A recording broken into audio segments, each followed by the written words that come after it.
Hello, my name is Benjamin Hare, and in this video I'm going to show you how to shrink the transaction log on Orwell. At this point in the video series, basically what we've done is we've pulled a backup of the transaction log, so we know that if we needed to get anything back from it, we could. We've got that physical backup. But I want to show you how to go about actually shrinking the log file right now. So we're in the Management Studio for Microsoft SQL Server 2005, and the online CP is the database we're looking at. We're going to right-click on that, and we're going to go to Tasks and Shrink Files. Now this will bring up a window that doesn't quite fit in my remote desktop window, so if I just double click on the title bar, it will maximize and take up the full space. In this file type, we want to change it to log files. Under Shrink Action, we want to make sure that this radio button for Release Unused Space is selected, and it is by default. Now we can just click OK. And what it's going to tell us is the currently allocated space right now is just about 20 gigs. And the available free space is, well, not very much. So what we're going to do is click OK, and it should execute that. Now let's bounce over to a command prompt and see whether or not it did shrink the file size. So what I'm going to do is I'm going to collapse this window here and get back to my elevated command prompt.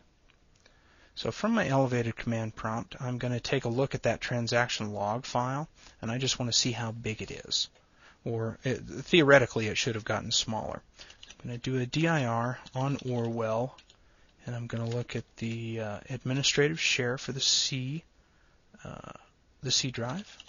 Program files. I want to look at everything with a Lima Delta Foxtrot extension. I'm going to look at subdirectories, and I'm going to organize the output by file size. Since I've got a space in this command, I need to put what are those? Parentheses. No. Quotes. I need to put quotes around that. So let's go ahead and run that and see what we find. Okay, that transaction logs file is still 18 gigs in size, so it's still very large. Let's go back over to our remote desktop window. I'm going to go back to Tasks, Shrink Files, maximize that. File type is log. There's the log file. There's my currently allocated space, and I'm going to release unused space. Okay. And now let's take a look at that file size again.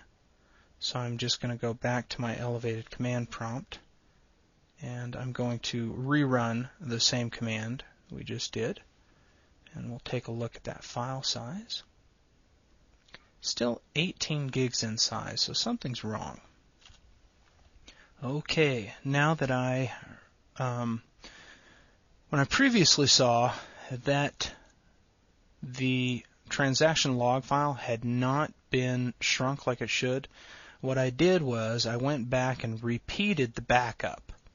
And once I had done that, I went ahead and shrank it again, and now we see that that file, online cp_log, is now only 1 meg in size. So now it's back down to a good size.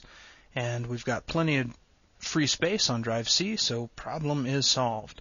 Anyway, the reason I went through this was to show how important it is to go back and look at that transaction log after you've done the backup, because sometimes you have to run that backup multiple times before it will actually shrink or expire those transactions in the log. Thank you very much for your time.